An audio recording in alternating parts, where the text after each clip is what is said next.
Ortega. Este Consejo Nacional de la Magistratura le va a permitir una presentación libre de 5 minutos para que usted nos informe de sus credenciales académicas, su hoja de vida o cualquier otra información que usted considera pertinente para su evaluación. Después de esa presentación libre, los consejeros vamos a tener la posibilidad de hacerle preguntas también concernientes a su evaluación en un tiempo no mayor de 15 minutos. Gracias por estar aquí y muy buena suerte. Muchas gracias, señor presidente.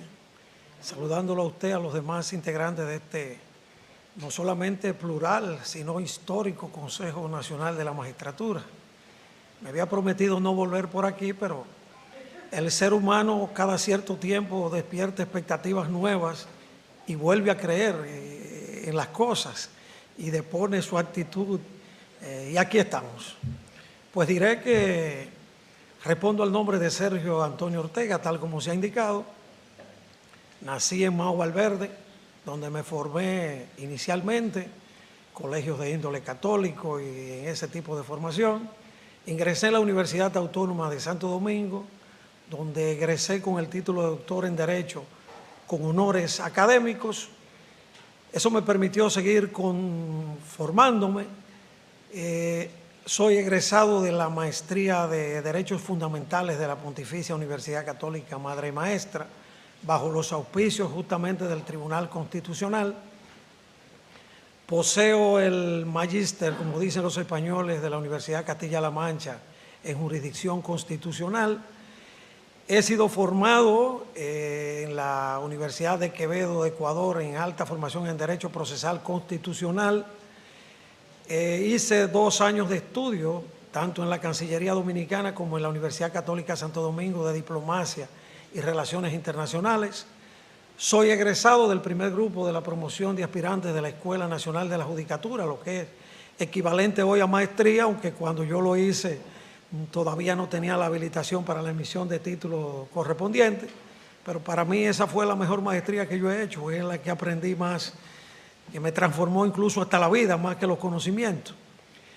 Soy diplomado en Derecho Tributario, Administrativo, Arbitraje, Reglas de Competencia, en Laboral y en Sistema de Pensiones, y soy certificado en Integración Centroamericana por la Universidad Rafael Saldívar y la Fundación Konrad Adenauer.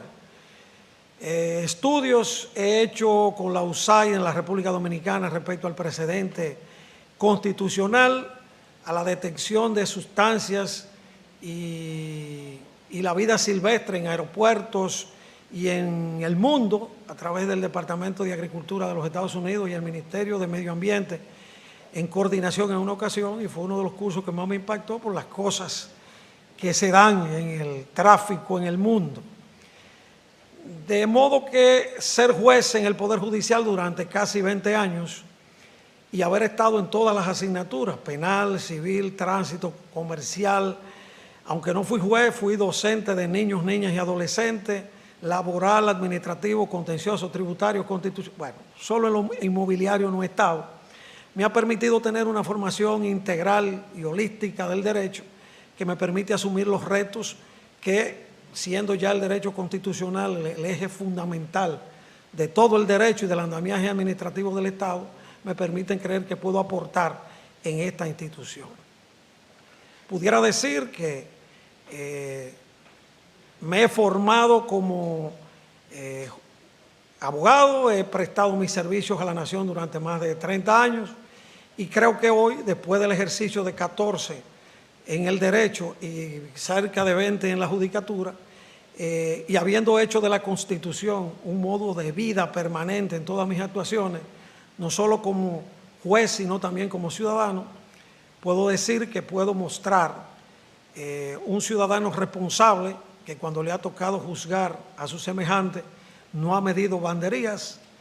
Eso me ha correspondido tener que conocer casos trascendentes como Van Inter, Invernadero y todos aquellos tan sonados y sonoros que de alguna manera han puesto en la palestra pública el nombre de uno asumiendo responsabilidades. Por igual me ha tocado declarar inconstitucionalidad de algunas normas que coliden con los principios que adornan y que preconiza el Estado social y democrático de derecho. Y como tal creo que puedo aportar.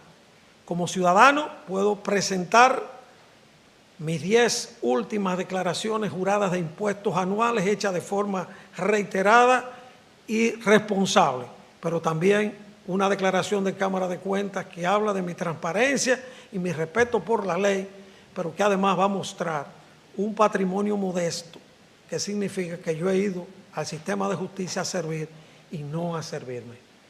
En todo lo demás está en su hoja en el dossier que ustedes tienen ahí, y estoy a su disposición para cualquier inquietud. Muchas gracias, doctor. Le damos la palabra al senador Bautas Rojas.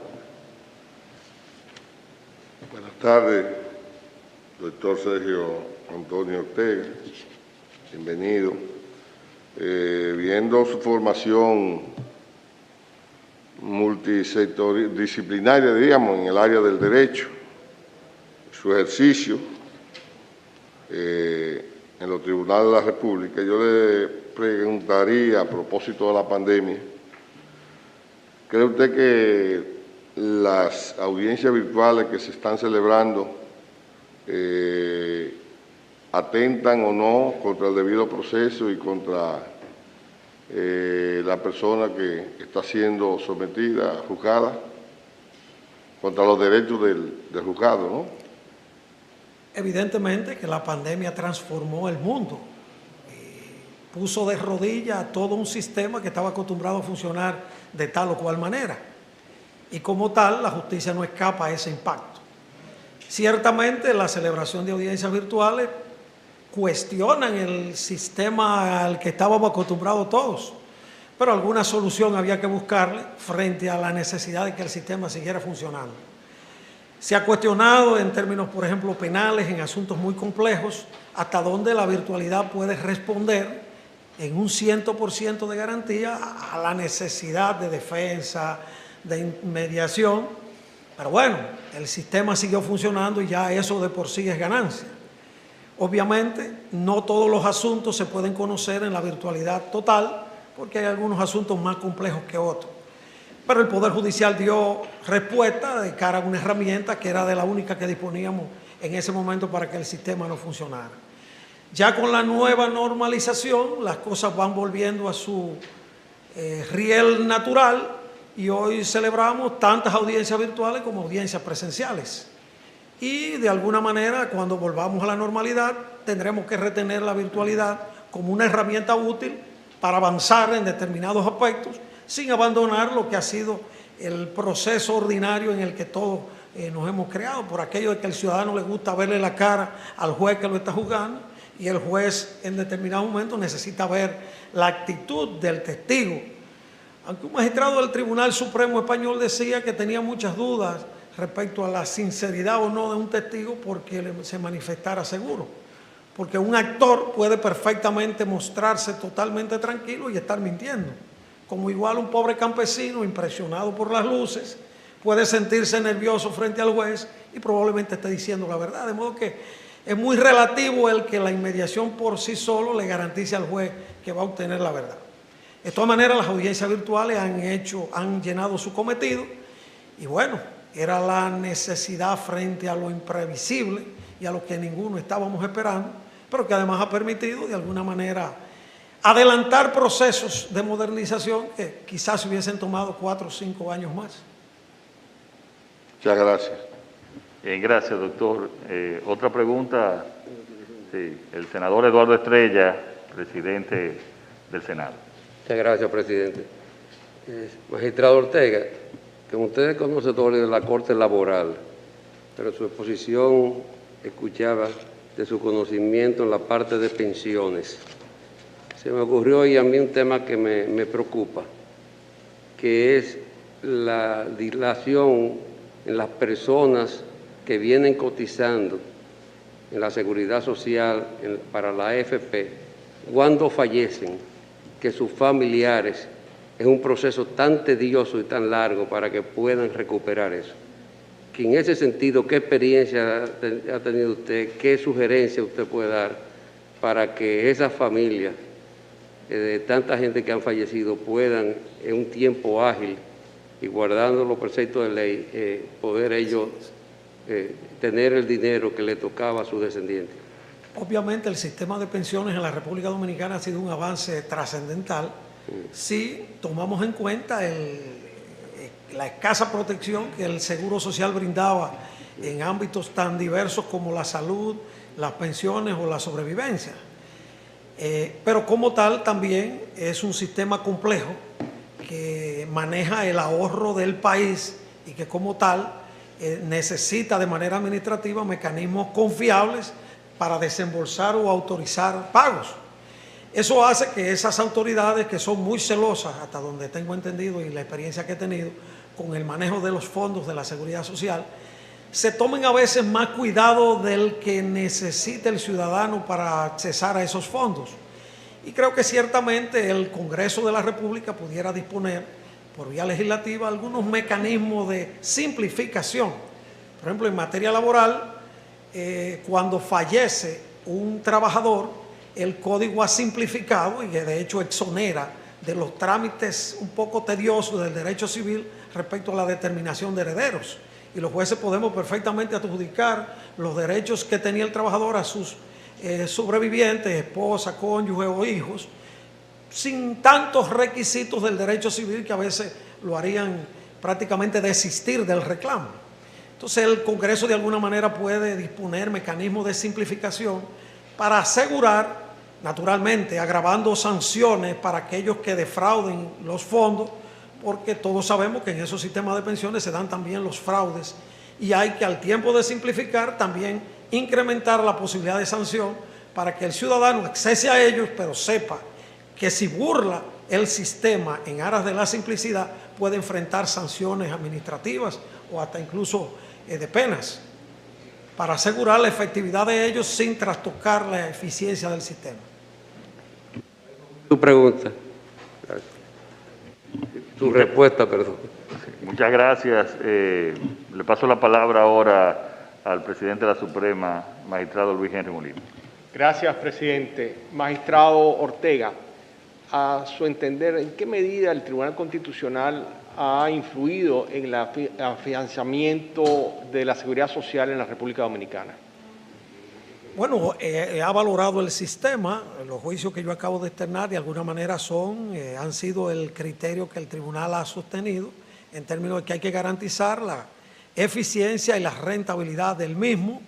Ha protegido el sistema en términos de darle, digamos, consistencia constitucional a ese mandato de la Constitución respecto al derecho a la seguridad social, que es universal y a la que no solamente el Ejecutivo, el Legislativo y los demás poderes, los jueces en el área laboral, intentamos que siempre que llega una reclamación en esa materia, proteger a los ciudadanos de sus derechos.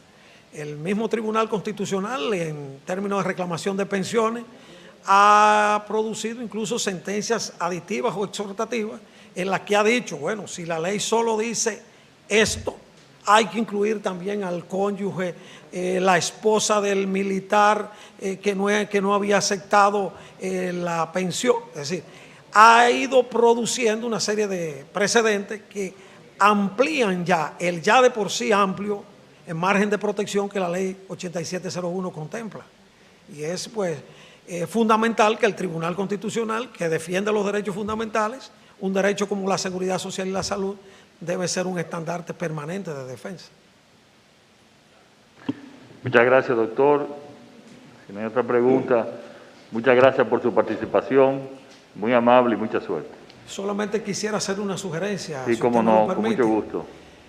En varios de los consejos, ya yo he pasado en 5 ocasiones por aquí, se ha hablado de la idea de crear un banco de elegibles. Y yo retomo la idea de nuevo. Ahora con la virtualidad y con esta situación de pandemia que no sabemos hasta cuándo durará y no sabemos cuántas veces el Consejo tenga que volverse a reunir, y este tipo de reuniones no dejan de ser un motivo de peligro.